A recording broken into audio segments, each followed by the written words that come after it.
everyone, and welcome to another episode of Public Opinion with your host, Pam.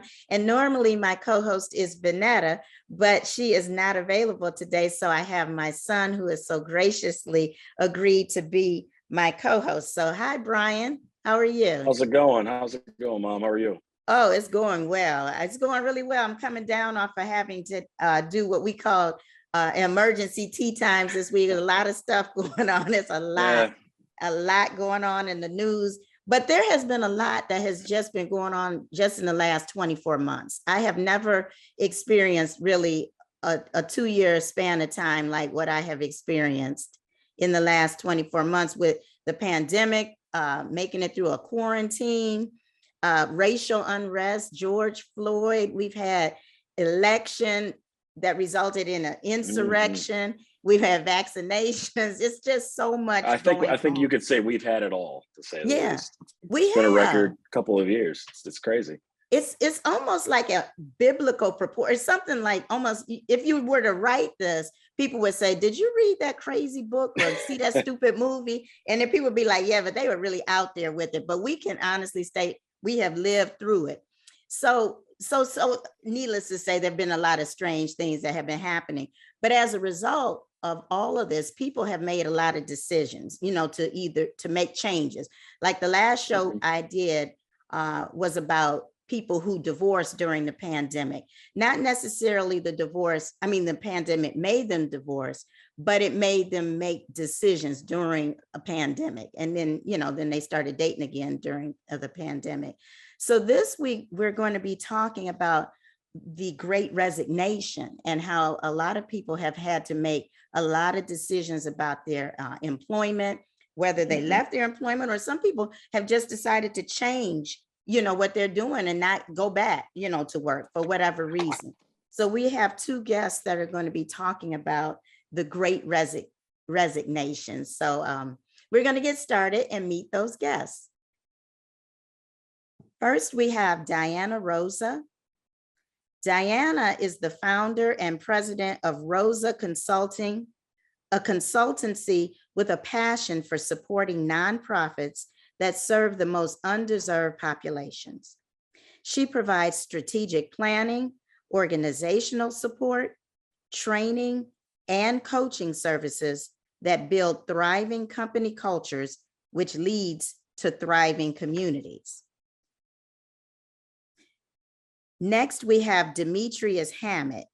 Demetrius is founder and managing partner of Corporate Training Solutions International, a human resource and corporate training outsourcing company. The company specializes in talent acquisition, growth, and development. Mr. Hammett has helped organizations small to medium-sized to recruit, hire, and retain the right talent that focuses on organizational objectives and goals, thus bringing HR to the table as a strategic partner. All right, so I'm looking forward to hearing what these 2 professionals have to say about what's been going on with the Great Resignation. So let's meet our guests. Well, welcome, and thank you. Thank you so much for agreeing to be participants on the show this week. And I can't wait to hear what your responses are to the public opinion question of the week. And obviously this could not be public opinion without a question. So we are going to look at what the public opinion question is. How do you define the Great Resignation? And what have been the challenges or benefits, if any? And on this show, I certainly believe in ladies going first. Right. So Diana, I am going to let you go first. You're going to have 2 minutes to answer that question and you can go right ahead. Okay, so how do I define the Great Resignation? Well, it's interesting because back in August, I was a part of the Great Resignation because I did resign. And for me, I gave it the name, the Great Revelation. And I said, it's not about a resignation, it was a revelation. It was a revelation that the workforce has changed. And I feel that there was a priority shift for many people because of the pandemic. And I think people started thinking differently about their work. I know I did. I know when I became remote, I began realizing I was a little overworked. I remember thinking I'm not going to tolerate toxic work environments anymore. And I just felt a need to really want to follow my purpose as opposed to being in that 9 to 5 every day. So that was what it was for me. But I think people have just come to a point where they no longer want to sacrifice themselves for their job. So a lot of them, and I get that because I am a coach and I coach a lot of people who have been through the Great Resignation. And these responses are what I'm hearing from the people that I work with as to what the Great Resignation is. And there are challenges for some people, but there's also been benefits. And there's been benefits for me because that's how I started my consulting business. All right. Oh, I can't wait to hear more about that, because I do know that a lot of people started businesses during this and they actually are thriving now. All right. So Demetrius, your 2 minutes begins now. Go ahead. Well, the Great Resignation to us, and I say us because one of my partners and myself, Doug Johnson, and I, writing a book that's entitled Take This Job and Shove It, and how employers can survive the Great Resignation. We have a line through resignation and it says revolution, because it's a change that's occurring. Now, this phenomenon began back when the pandemic, as we know, as COVID-19 started. So we saw a number of employees leaving their current jobs. The term Great Resignation, as you guys may know, was coined by a guy by the name of Anthony Klotz. He's an associate professor at Texas A&M University. And again, he talked about some of the reasons why people are leaving their jobs. And again, this Great Resignation that Diana just spoke of. It's something how some of the things that Dan spoke of is some of the information that we have been able to garner as to why people are leaving their jobs. As you know, I work with a lot of different companies, and what we do is we place people at all various levels, entry level to executive positions, and people are leaving those jobs. And again, to Dana's point, why are some folks leaving? Well, they had enough of ill treatment. They've had enough of anger being displayed by their managers and or supervisors. They had enough of what Doug likes to call the stupid people syndrome. And people are burned out. They had enough of being burned out. They had enough of cultural limitations that's happening today, and companies not being responsible enough to help them, to care enough to help them with their growth and development. So again, people are saying enough is enough, and they're looking for other opportunities. All right. Excellent. Thank you so much. Because I didn't know actually who coined that term. I just know that a lot of people are using that term, and I had never heard, obviously until, the pandemic and people making the changes that they are making. And Brian, you work at PNC Bank. And I remember when everything started, you, like a lot of other people, went to remote working. Yeah. So you've been working pretty much just out of your home. And that's another change that's, that has happened. Yeah, and a lot of companies have seen that they are still as productive or can be productive with their employees working offsite and at, their own home. But the both of you have what sounds like a similar things that you do. And so Diana, I want you to expound a little bit more about what you do as and this is the term that I really like that you used when you sent over your bio. You said that you provide strategic planning and that you have, you are a management practitioner. And so you want to explain what that is? Yeah, so I am a certified, what they call change management practitioner. And that is a person who really looks at and works with change. Change is very important in strategic planning. It happens in every organization. And I don't think people really understand the importance of walking people through change so that you can move projects and things along. So I am certified under a company, it's called ProSci, and they teach you about change management and how important it is and how you get sponsors in the organization, and how you move people through change. So I really specialize in that. And when I arrive at an organization, I really talk to people about how do you get initiatives moving? How do you get things, people to accept it? Because with change is always resistance. So I'm the one that comes and kind of puts these principles in place with the idea that we're going to reduce resistance and be able to move things along. So that's what a change management practitioner does. Okay. And now, Demetrius, you want to explain a little bit more about what you do? Well, our company is truly multifaceted. We have associates that work with us in different disciplines of human resources, from executive coaching, from strategic management, to providing competency-based trainings, which is what our focus is when it comes to training. My certain discipline or area of discipline is leadership development, coaching, team building, and also delivering trainings that help enhance competencies to help the employees to really truly add value to the organization. So what we do typically is we'll go into an organization and do a needs assessment to find out, again, why they're not hitting their targets, their goals and objectives. So we focus on the people. And by doing that, we basically start from the beginning. We start with communication. For instance, one of the things we talk about in our book is the 3C principle, which is communicate, and we call it effective communication, carry, and cogitate. So think about what you're doing. So we use those principles in order to help the leaders of these organizations to truly find out what's going on in the organization, take a look at some of the basic things that they should be doing that we figure should be going on in an organization, which is to communicate with your people. You do that through appraisals, through coaching, and through accountability. And we find that a lot of that truly just isn't happening.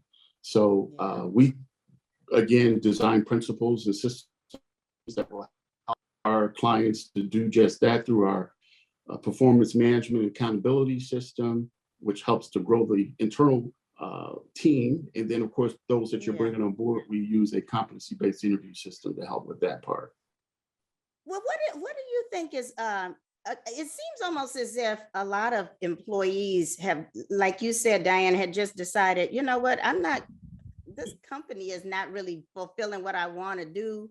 And this is a good time for me to just go out maybe and try some things on my own, because I have run into a lot of people that said, I started my business during, the pandemic, and there's different needs, people have found. Brian, have you found that you talk to people who've said, or, I'm not going back to that job, that type of thing? Yeah. I mean, I think that everybody has said the revelation, Demetrius, you called it and I apologize, the revolution. Yes. Yeah, great revolution, Correct. right? Yeah. I mean, it's also been the great reflection for a lot of people, if you think about it. I mean, what we're doing right here on this podcast, you weren't doing prior to COVID. So when you think about a lot of the different things that people are doing, I think it's kind of been an inflection point, a reflection as well, just to take a temperature check to see exactly what do I enjoy in life? What do I want to prosper in? And, what can I succeed well in that I'm not doing already? And how can I get there? Is that going to be leaving a particular job that I'm in, adding a second job, or going out into a different area that I've never done before? I've seen a lot of people who now have the opportunity to work remotely 100%. So that might be moving to a particular area of the United States and or out of the United States just to take a chance on what they want to do in life. So I've seen a lot of those different things, a lot of different, aspects of what people are trying to do. And it's just really just people just taking a pulse check to see exactly what do they really enjoy in life and what do they want to do well. Yeah, and that's what I think too. This has caused a lot of people to be very reflective. And so, Demetrius, do you think because of that, in your advising to companies now, it probably would look a little different than it did before the pandemic, wouldn't you say, as far as how they hire people and the things that they look at and the goals that they may be setting may be different now than what it was like before. Yeah, well, what we do is we help our clients to onboard people based on the company's needs, based on the employee's needs as well. Mm-hmm. And so they have a conversation with the employee or the potential candidate that will become an employee, that they talk about some of the future objectives or goals that the individuals might have. For instance, I wish I had one to show you, but I'll explain. Hopefully you guys can follow along with me. We have, with one of our clients, we developed a card, a business card flyer, if you will. And on the reverse side of the card, well, it shows the individual, here's where I can start. All right, I'm an entry-level employee, limited, let's say, education or ability, but I could start maybe at $13 an hour today. But then if you look at the grid, there's a graph that shows that over time and with training development, I can be at $70,000 a year. So it shows what? It shows growth, opportunity. The question is how do I get there? How do I get from $13, $14 an hour to making $70,000 a year? Well, we talk about that in orientation now. When people come into the organization, they attend the orientation training, we talk about their future. What does your future look like? And how dedicated are you to yourself?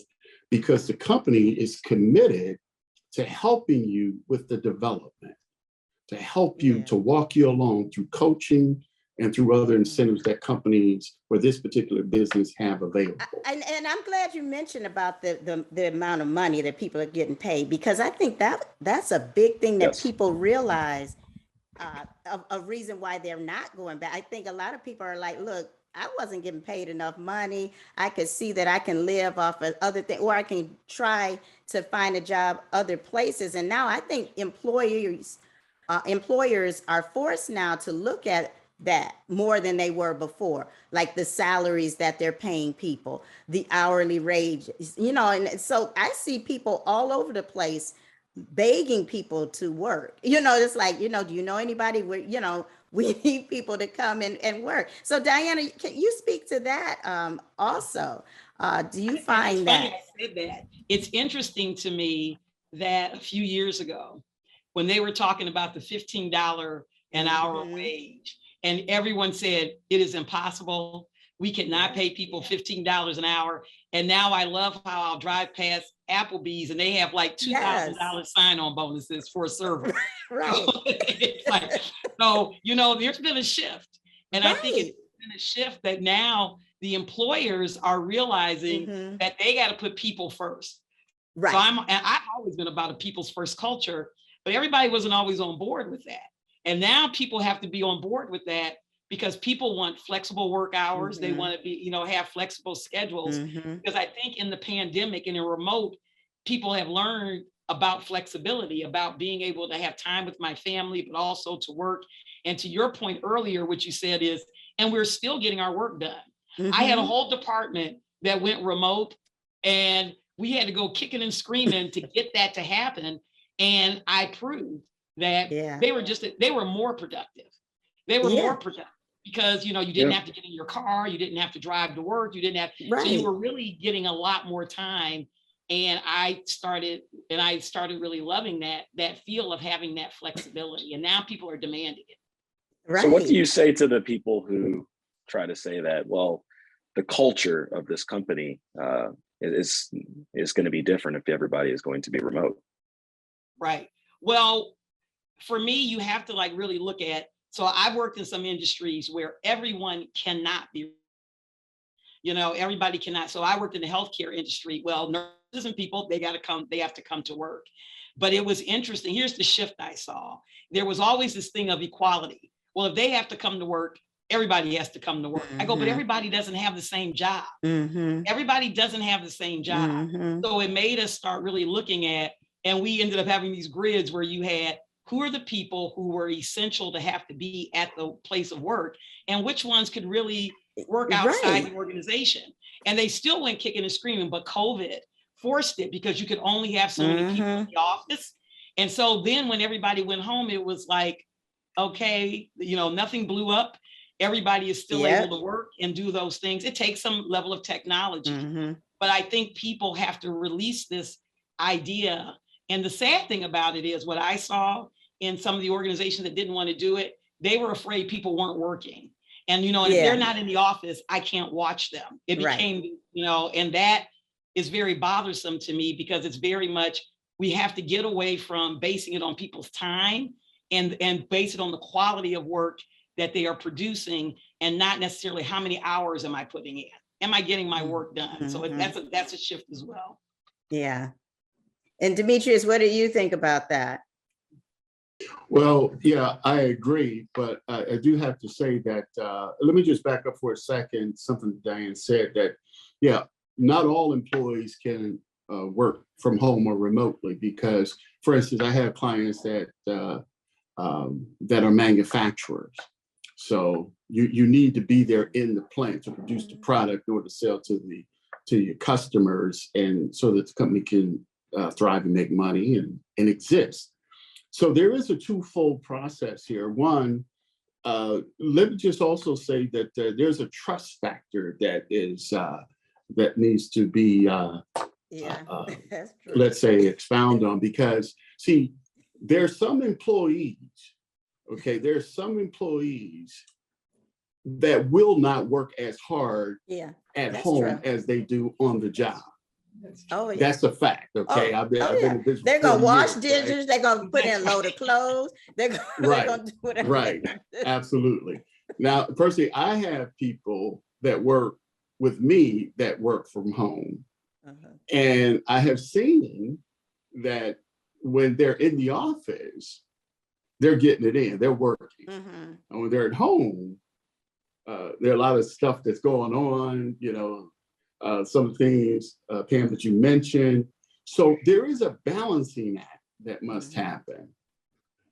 There needs to be some development on the leadership side to be able to facilitate that process. There needs to be some, let's call it, some good work ethics on the side of the employee that's working from home. So how do you get that? How do you get that? Well, you won't know that you have it unless you do what? Unless you really know individuals, unless you really work with them, unless you really coach them, unless you really gotten to know them. Otherwise, you won't know it. So there's some work that needs to be done that can help organizations with this challenge, I'll call it, because things are not going to go back the way they were. That's just not going to happen. So we have to find that happy medium. And there's some systems and processes that need to be put in place for that to happen. I think what you just said is completely correct. I think that what I see inside of my organization and a lot of organizations is that exactly what you said. People are in a search so much for the old norm, and that old norm is completely gone. And I think it's a twofold. I think one, it's a generational shift where you have a lot of people who are in higher management who may be in a different generation than some of their employees. So what they can only know of work is coming into the office 8 to 5, seeing you working hard and getting out. But also it is also a time shift too, where you think about it where, yeah, well, somebody, Mom, you mentioned of somebody might be washing dishes or somebody might be doing, but the whole idea of an 8 to 5 now has changed, where some people may wake up at 7 o'clock in the morning, log in, answer 7-10 emails at 7 o'clock, get their kids on the bus. The times where you're sitting around the water cooler for 30 minutes talking about what happened over the Oscars of, Will Smith smacking someone may not happen. Yeah. Your typical hour-long lunch break where somebody may take, it might be 30 minutes where you're snacking throughout the day. somebody might be getting their kids off the bus at 4 o'clock, but then they log back in at 6, 7 o'clock at night. Mhm. So I think the whole 8 to 5 construct is kind of, it's broken, but also it's the generational shift of just understanding your Mhm. employees' work ethics and understanding what kind of business you're in. And that's just, businesses are going to have to adapt. I have a couple construction companies and manufacturing companies in my portfolio, and, obviously they're unable to do what we do. But in general, it just seems to be more of that, Mhm. that social construct of like, how are we going to be able to adapt to this new world?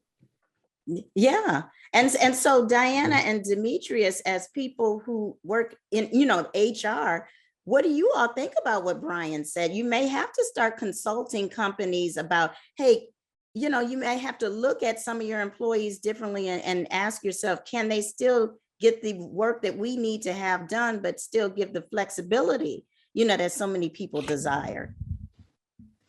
Yeah, I'll jump in on that one. There's going to have to be a paradigm shift with these current leaders, if you will, because I think it may have been Diane that said that it's about now giving your employees goals and objectives that they must meet. And when I was with Goodyear years ago, I was a district manager with Goodyear. Well, my boss wasn't around. My boss was in Akron. I was in New England. And so all they told us as DMs is, here are your goals. Tell us how you're going to get there. Put your plan together, your strategic plan. And we'll talk maybe every other week, every other month, once a quarter. Maybe you got to come in, you have to present where you're at. It wasn't, hey, D, what are you doing today? Where are you? Okay. You had autonomy. You had a lot of autonomy in how you did your job. Yeah. Right. So today, you can still do that with employees that perhaps not at those higher levels, but you have to train and develop them to get there. Yeah. That may be something that they're not accustomed to. Mm-hmm. But you can certainly train like you and said, develop. that may be a whole new way of training, like what you just absolutely. said. That's a good thing that may have come from all of this. I believe that there are good things that come from anything. You can make something good out of anything that's bad. And I think that's just going to have to be a new way of maybe of training people or screening people. But we are going to have to wrap up. But Diana, did you have anything else that you wanted to add to anything that you said? Yeah, so I do want to really reiterate what you just said about the development, because not being developed or seeing a way to move up in the organization was like one of the top reasons that people left their jobs due to the Great Resignation, is that lack of development and not being able to see where they can go in a company. So Demetrius, I just love so much of what you said about, those plans to develop people so that you can see when you come into an organization that I'm going to go somewhere besides being in this job, because that is one, that's salary, but the next one, I mean, culture was a good one, but that lack of development is a big reason that people are leaving their jobs and going to places where they know they're going to be able to move up in the organization. So I really appreciate everything you said, around that development piece. Yes. Absolutely. I appreciate both. No. I really appreciate what both of you are. This is just such an interesting topic. I don't have a lot more time to get into it, but Demetrius, I will let you have a closing thing to say right now before we go. Yeah, thank you. So what I was going to say is that money, which a lot of people are leaving for money, better pay, I get it, but money is a short-term motivator. It's a short-term motivator. And we have to be real careful with that piece. Now, what is the number one motivator? Being involved, being in on things. That's the number one motivator of people.